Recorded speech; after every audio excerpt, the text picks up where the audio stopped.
in Russia today, and maybe your opinions on other human rights situations. And also, of course, Hillel Neuer, who we all know very well from UN Watch. So, please. Thank you.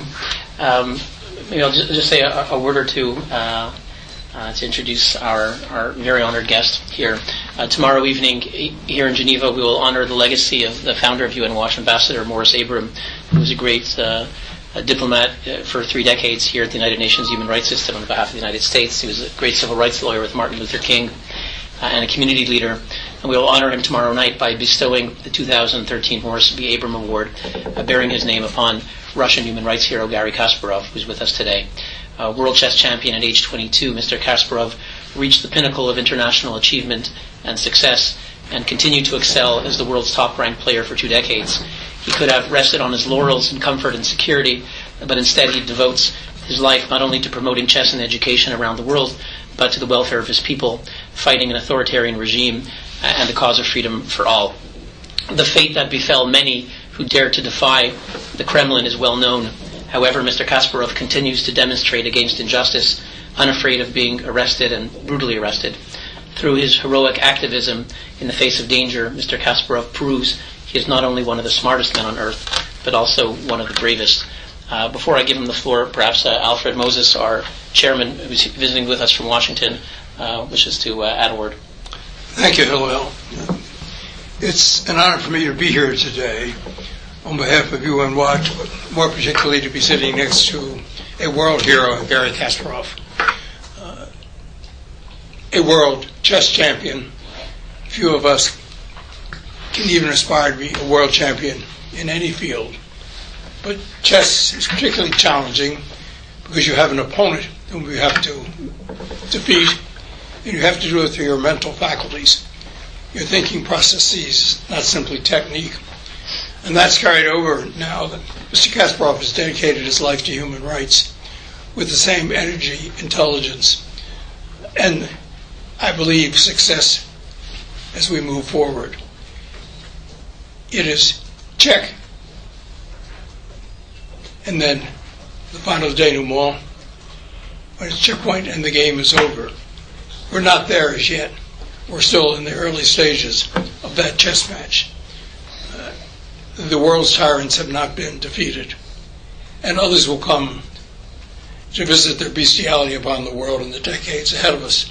But all of us have the obligation today to do what we can do to relieve the oppression that exists in the world, and it can be done. A few moments ago, Mr. Kasparov was reminding me that the definition of evil in this world is embodied in the person of Adolf Hitler. But that was Adolf Hitler in 1941, 42, 43, 44, and 45. There was also an Adolf Hitler much earlier, at the time of the debacles in Munich in the 1920s, after which he went to prison. The Adolf Hitler of 1932-33 was not seen, had the same bestiality, the same evil that he later came to represent and personify.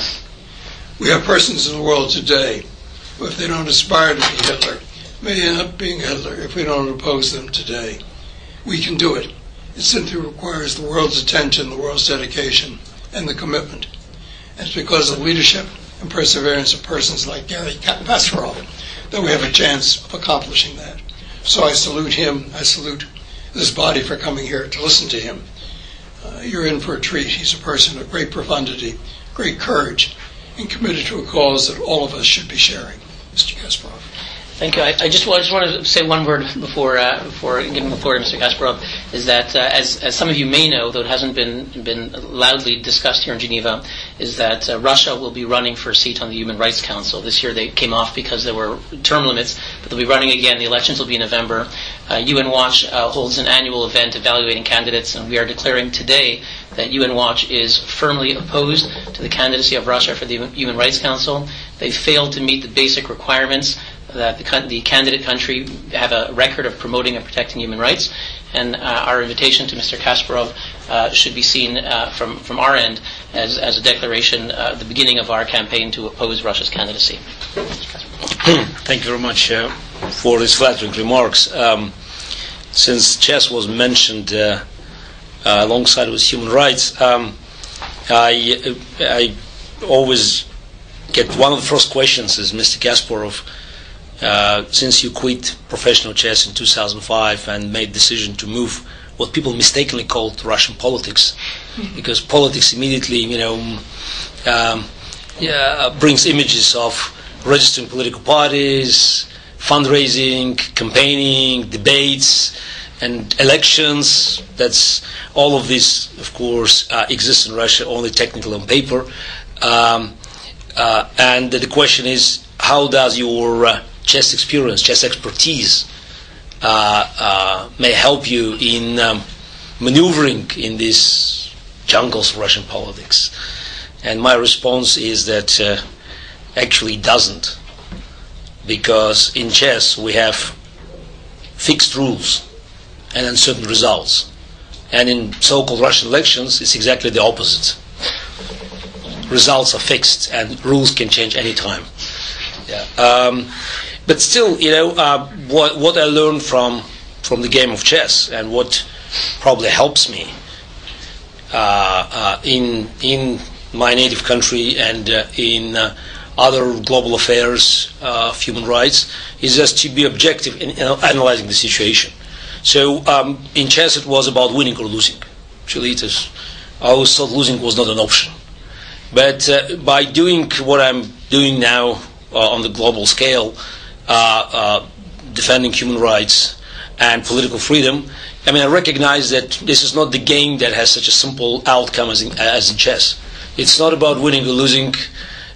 It's maybe winning long term, but as we just heard now, this is the duration of the game is not defined. So it may be much longer than we want. The good news is that the latest event in the last few years proved that dictators also could fall out of favor of their people all of a sudden. And if any dictator thinks that he can avoid this fate, I'm sure he's gravely mistaken.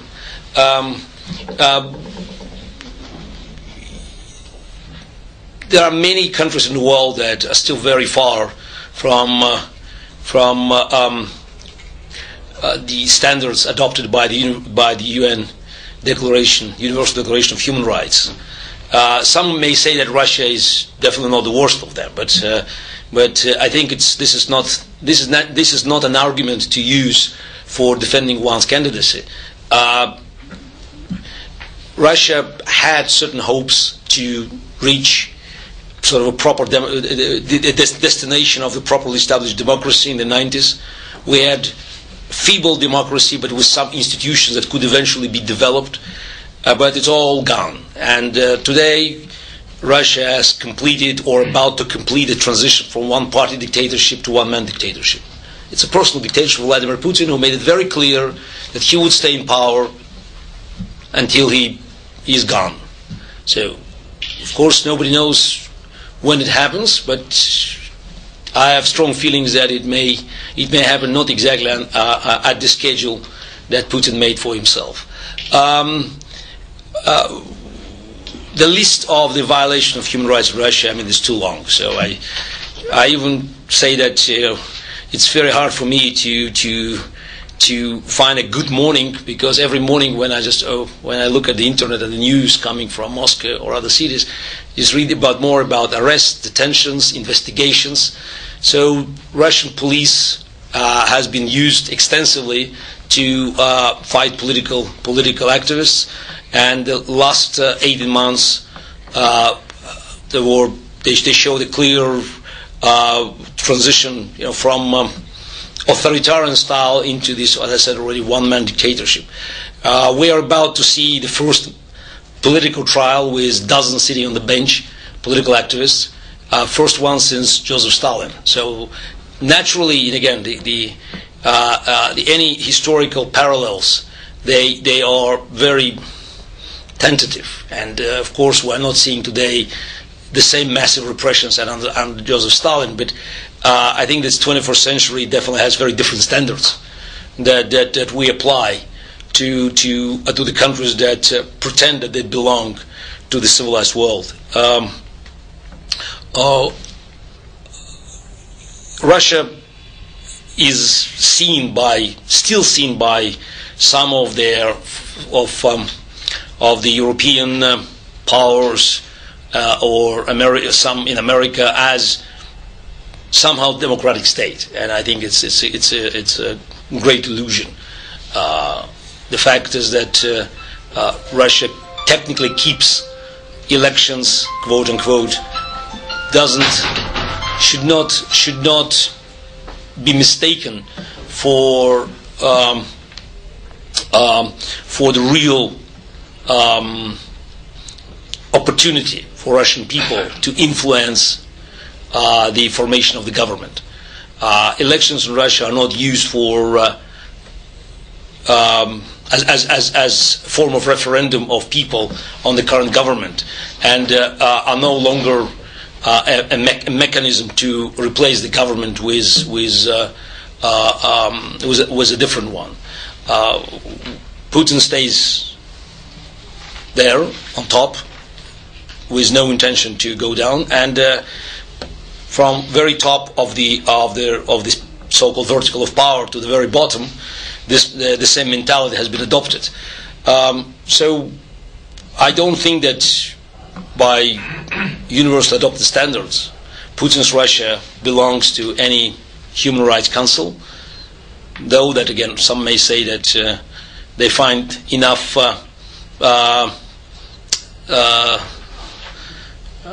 those here who are sharing the same practices. But again, we should look for realization of our dream to create an entity that will uphold these universal standards and make sure that human rights are no longer used for gaining political advantages, but will protect individuals against state abuse. Thank you. Yeah, I'm sure. Yeah, go ahead. Just please, of course, state your name and the organization you're with. Tom Miles from Reuters. There are various academics, and I think Umberto Eco as well has outlined 14 defining characteristics. Ur-fascism. Is Russia now a fascist state, in your view? I think I wrote an article about it 7 or 8 years ago, because as I said at that time, so Russia almost completed the list. So you already saw clear indications. So of the constellation of these fascist stars, as described by Umberto Eco. Again, I think that in the modern state you cannot easily throw the same words, because when we say fascist state, people immediately think about Hitler, Mussolini. So while actually it's the comparison to Mussolini to corporate fascism in Italy, it's probably acceptable, because definitely just the Italian state in 20s and 30s didn't use massive repressions. I think that the nature of Putin's Russia cannot be properly described by making simple analogies with certain elements or certain state structures that existed in the timeline of the 20th century. There are definitely elements of the corporate state of Mussolini. There are definitely elements of the feudalism, because you have the center, and you have some sort of fiefs across the country with local bosses pledging their loyalty to whatever king, pharaoh, tsar, whoever is in the center. You definitely have certain elements of Latin American juntas. But I think that the way to describe it is it's probably to use a simple analogy of the connections in the mafia, because it's a boss which demands 100% loyalty for 100% protection. So that's why Putin gets so annoyed and so aggressive opposing Magnitsky Law. So any threat of banning Russian authorities who are involved in criminal activities inside the country and violated human rights and committed crimes banning the visas for US or Schengen, and worse, even worse, looking into their and freezing their assets, violates this contract between Putin and Russian bureaucracy. He must offer full protection both inside the country for anything they do there, but even probably more important, outside the country. Because these guys don't keep their money in China or in Iran or in Syria.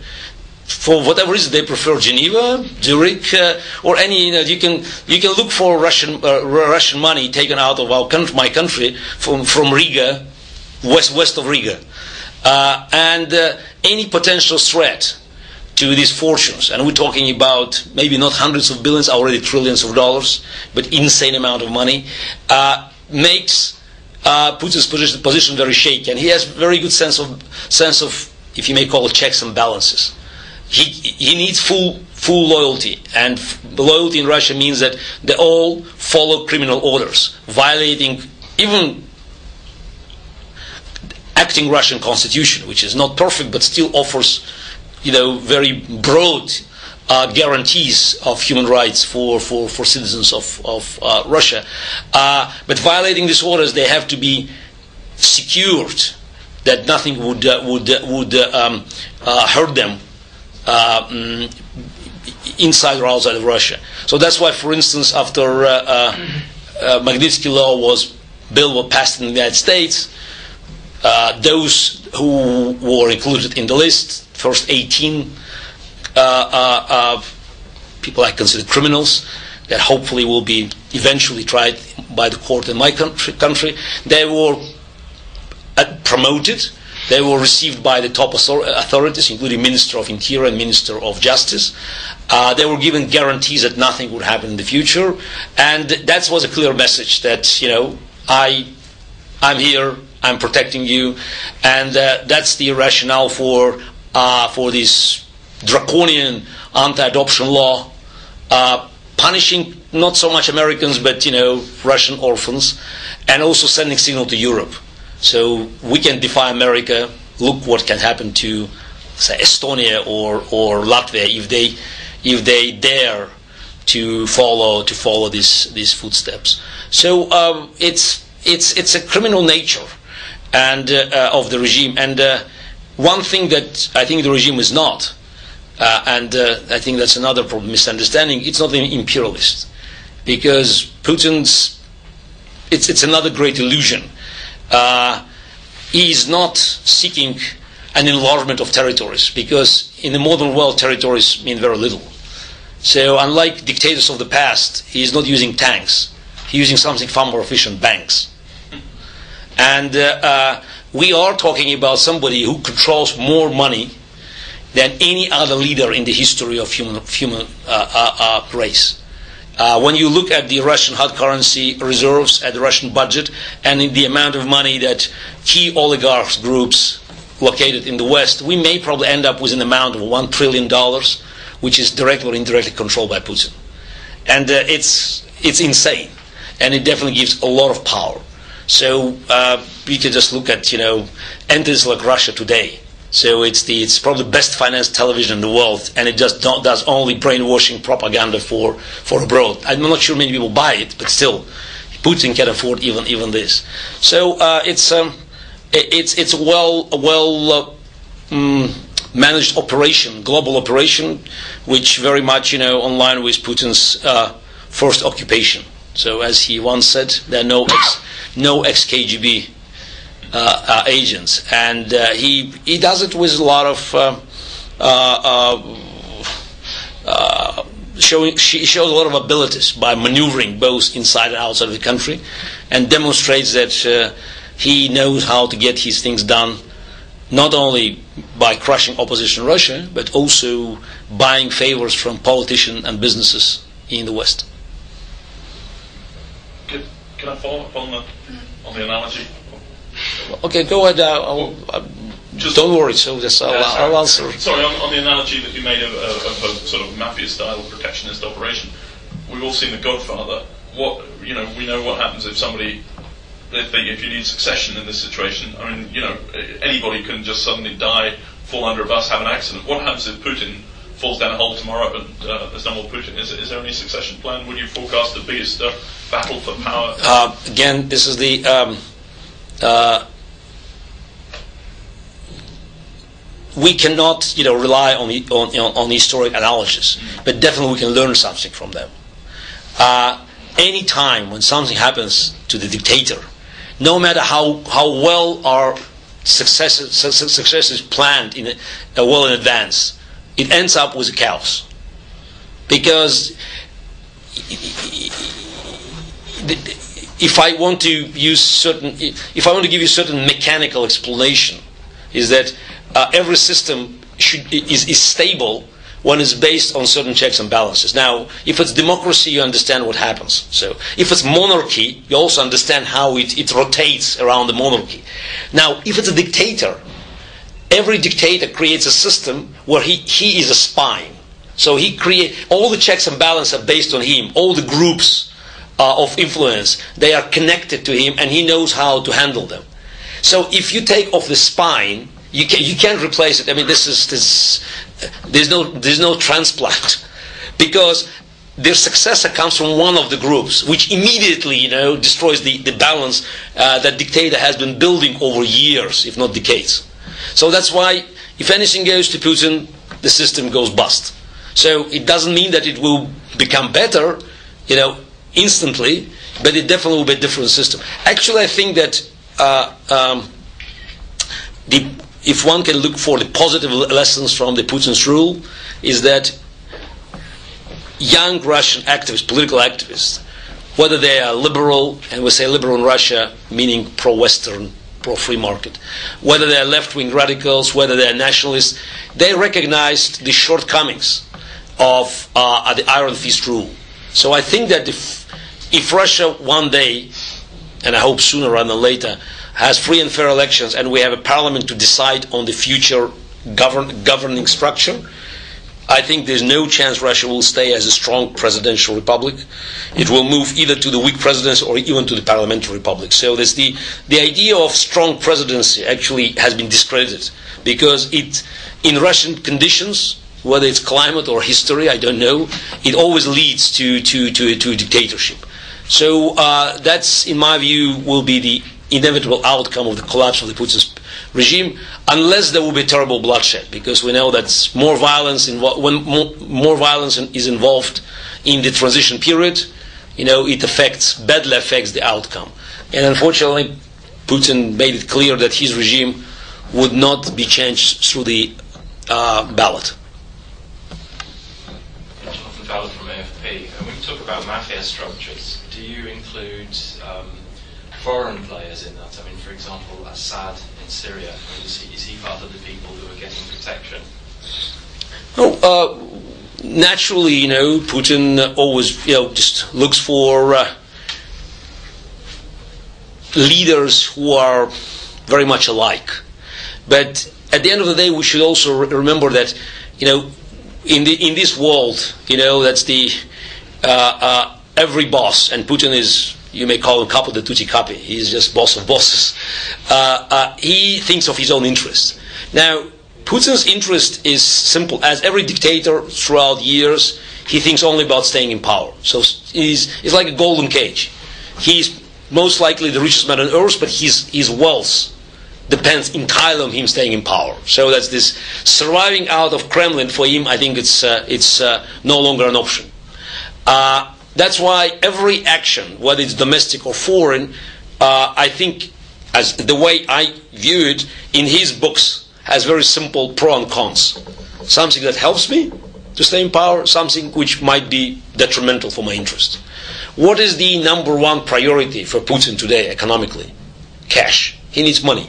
He needs money to buy loyalty of bureaucracy, and also to buy, not favors, but at least time to make Russian people, majority of the crowd, quiet. So, money in Putin's Russia comes from oil and gas. So oil prices becomes absolutely crucial for the survival of the regime. It's amazing just if you just look at the fact that Russia had the highest percentage of GDP growth in year 2000, whereas oil about $20 a barrel. And today, with 100, quite a stable price at 100, it faces stagnation and deficit of the budget. Official projections, and this is, you can look at even an analysis of Mr. Kudrin, who definitely knows what he's talking about. So $80 already is a critical number. 60 is a bankruptcy. Now, nobody can predict oil prices, but it seems that the trend now is no longer up, but it potentially looks down. Anything that helps oil prices to climb, or at least to change the trend, is positive. What is the greatest greatest factor that may add to the oil prices? Is the fear of the war in the Middle East, and of course Syria plays a great role. So supporting Assad, I think Putin not only just supports someone from this dictator's brotherhood, but he does something very important for his own survival. He creates more tension in the area, and he of course hopes that one day it may erupt in the war, which will undoubtedly bring oil prices to new records. So I think it's quite a simple calculation, and the friendship between Putin and Assad, Putin and Ayatollahs, Putin and Chavez, and now Chavistas, is based on the same interest. Actually, when you look around the world, you just recognize that oil might be considered a curse that always supports the most clandestine agendas of the dictators and terrorists. Maybe I can follow up on my own question. Okay, fine, go ahead. Everybody asks 2 questions. You brought in energy there. Europe, of course, is on the hook to Gazprom, and increasingly so, in particularly countries like Germany. Increasingly? No. And the Nord Stream. No, he said increasingly. Increasingly, but Nord Stream pipeline was seen as a way of sort of cementing the reliance of certain European countries. Yeah, unless I'm not an economist, but I think it's decreasingly. Oh, okay. I think it's just I agree that there's still certain dependence, but I understand the numbers are changing. Right. Because Azerbaijan. It was everything. It's the numbers. Yes, yes. There are certain problems, but it's this. But the trend again is not as before, and I think dependence on Gazprom today is much less than 10 years ago. So as for Nord Stream, I doubt very much that it changed. It changed anything for Europe, because basically, it's. Ukraine and Belarus can offer the same transit if you look at the numbers. But I was going to lead into my question there. Why do you think Europe's got Putin so wrong? Is it deliberate misreading or an accidental misreading? Because maybe a couple of years ago, was all this. It's commercial interest. I think Putin knows how to buy favors, and all European governments, they depend on the economic situation inside their own countries. They run their own elections, and they're looking for the benefits of their corporations. And Putin can offer almost unlimited amount of favors. So, and if I see that one day the government of Germany changes its position vis-à-vis 15,000 so-called service passports for Russian bureaucrats to travel to Schengen without visas. So my advice, immediately look for a German giant getting a massive contract in Russia on the good terms. Putin knows how to handle it. And again, he has resources, and he's not shy of buying these favors. No, it's just imagine that 15 years ago somebody would tell you that the Russian leader at that time, Putin name was not a household name, would be able to hire an ex-chancellor of Germany, ex-prime minister of Finland, to become a partner of Italian prime minister, and to keep literally every European leader, within his sphere of his business interests.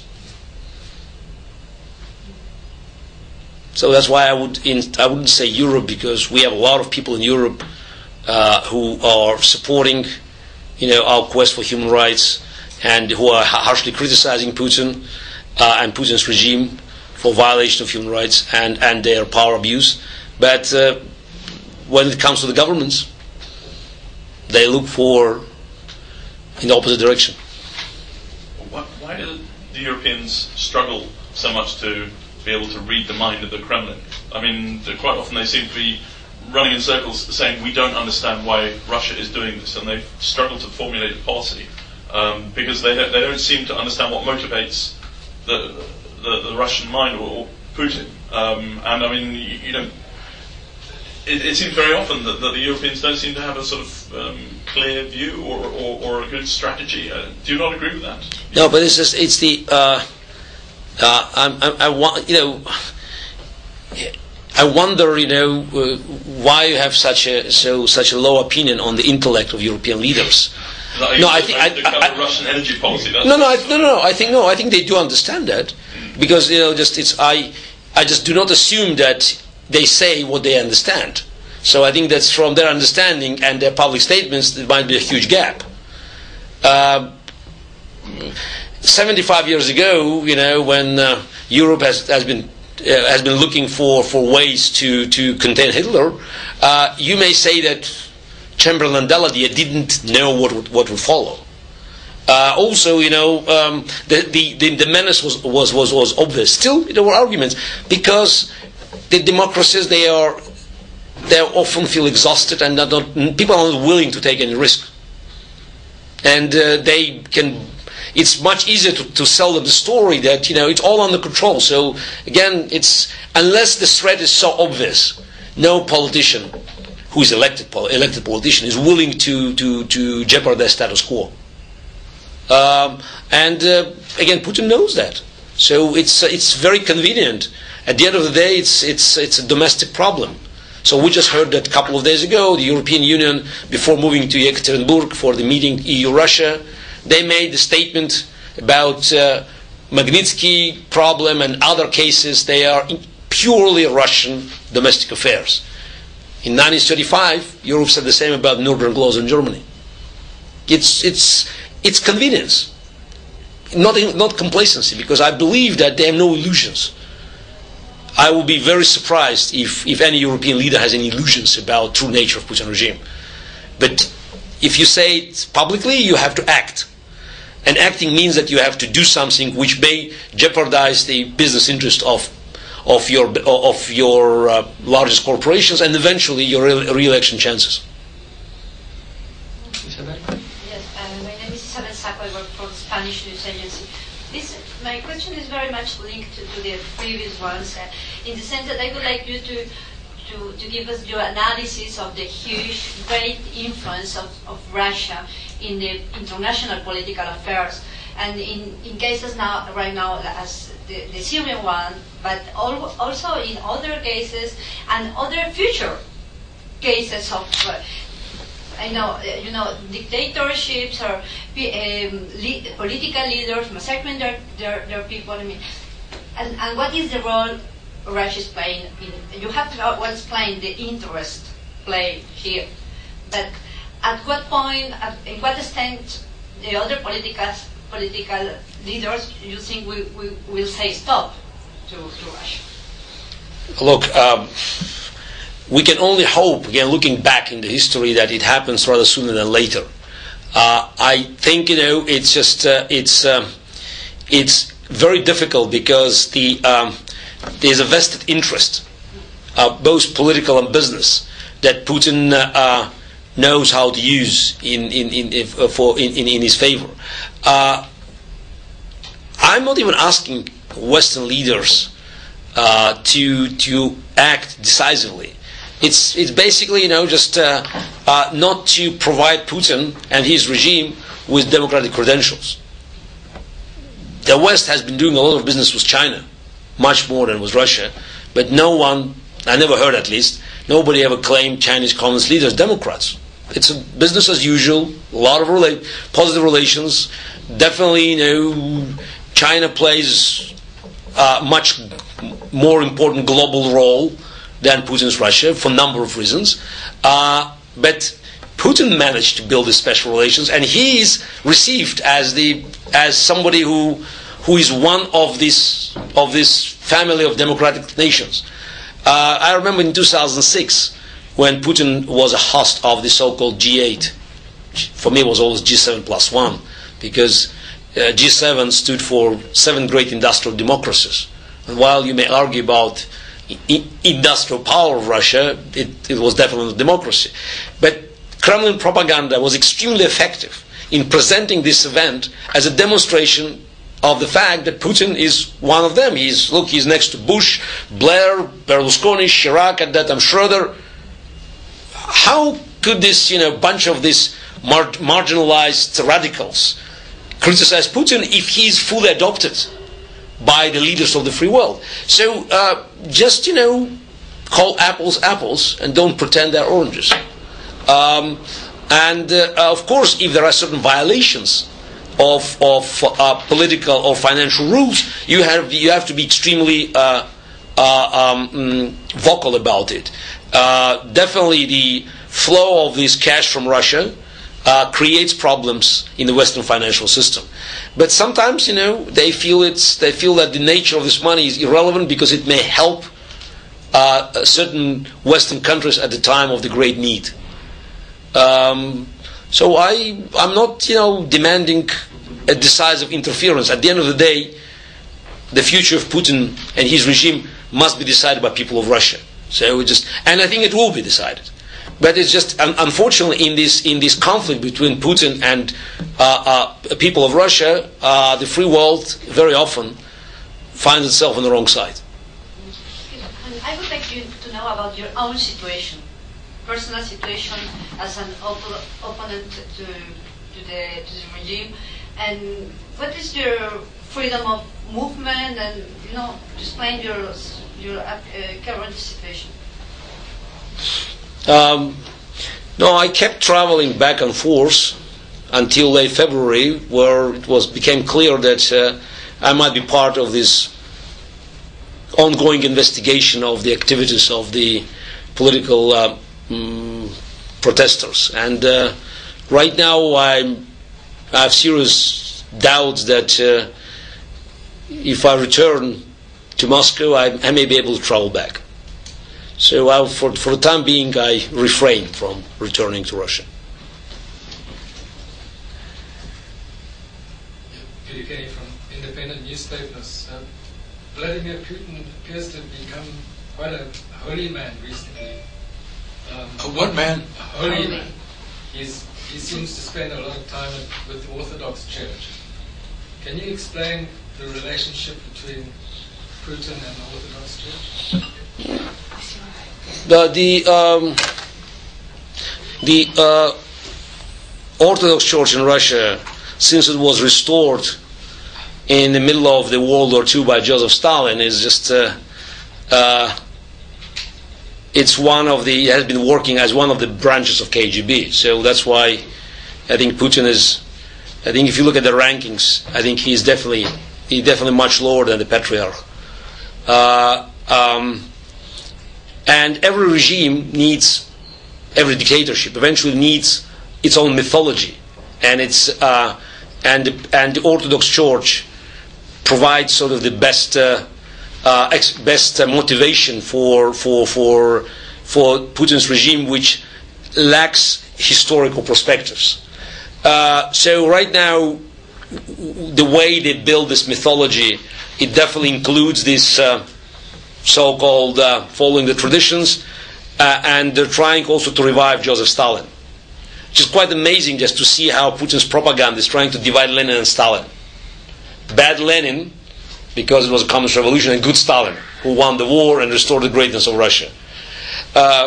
Some of the most arrogant propagandists of Putin's of the Kremlin machinery are even calling any criticism of Stalin's crime as the blatant attempt to exonerate Nazism. And that I have to repeat it. That's the way they're trying to actually not only brainwash Russians, but also to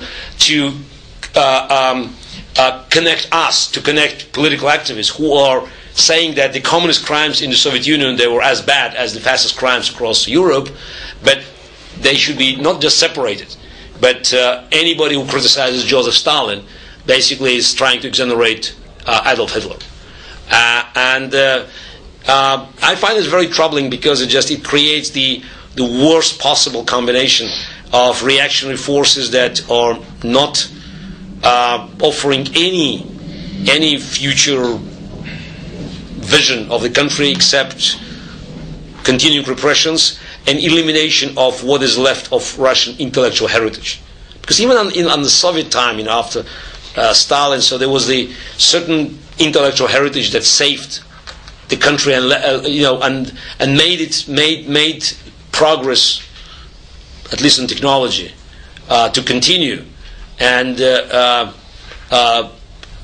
the end of the Soviet Union and the beginning of independent Russia, free Russia, this heritage could have helped our country to find a much better place in the world. Unfortunately, now it all has been erased, and all the accomplishments, they have been turned into the simple benefits for the corrupt regime.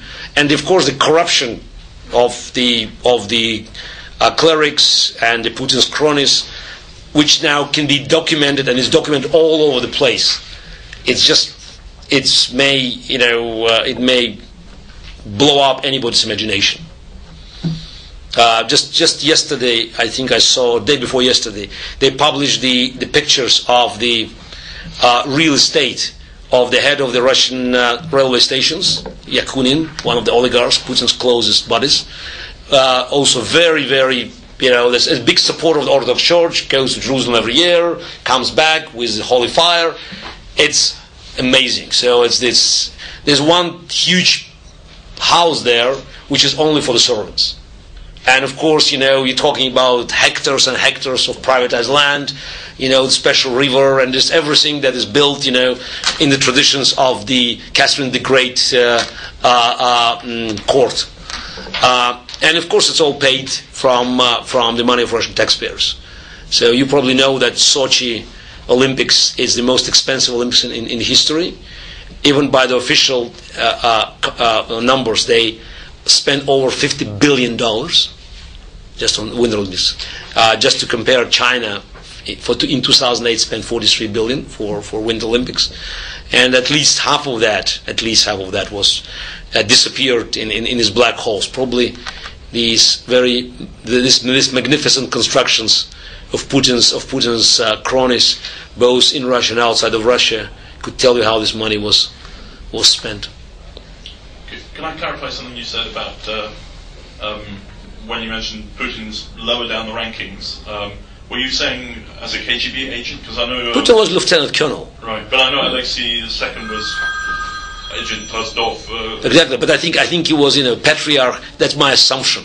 You think he was a lower-ranking KGB agent than the patriarch? Is that of course, I think it's just. By the way, it's just if we look at the Putin's biography, there's still many, by the way, black holes there. So there's still certain question marks. But if you look and try to be very objective, and just forget Putin, what's happened later. In 1989, he was a failure. He was at quite a low-ranking job in East Germany. So, and it was not just even intelligence work. He was actually spying on his own colleagues. So, and then he was returned, and he was 37 at that time. At that time, he was returned to St. Petersburg and sent to a very unprestigious job in the university, basically recruiting students to become agents. So that's a job for retired officers. So by the end of the Soviet Union, he was a complete failure in FSB, KGB at that time. So then his mysterious rise is connected to Sobchak, which many say also had connections to this organization. And suddenly, 2 years later, that's the right-hand man of Sobchak, and that's the beginning.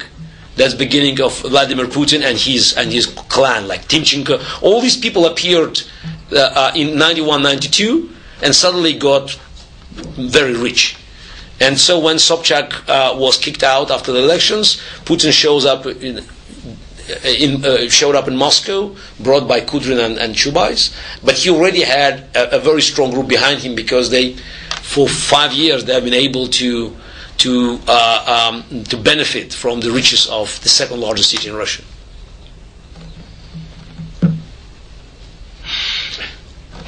Move on. Until what time do we have, Jonathan? About should finish about past. Okay, so 5-10 minutes more. I just want to pick up on the Sochi Games. I mean, basically, do you see the threat of a attack by Chechen or other similar characters? Do you think that there's security risks at the Sochi Games? Security risk. Chechens. Chechens attack only in Boston. There's something quite amazing. So I mentioned in my Wall Street Journal article. Of course, it's just an assumption, but there's a record, and I'm used to analyze the facts. Every time Vladimir Putin faced a political challenge since 1999, there was a terrorist attack. Just every time. Of course, it was a mere coincidence. I'm not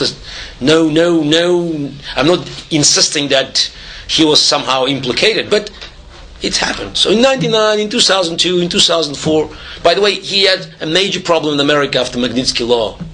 Magnitsky Bill was passed, and there was a terrorist attack there. So I don't see why Putin needs terrorist attack in Sochi. So far. Yeah. So, and since he's so lucky, I think nothing is going to happen there, unless they would like to make sure that the only chance for something terrible happen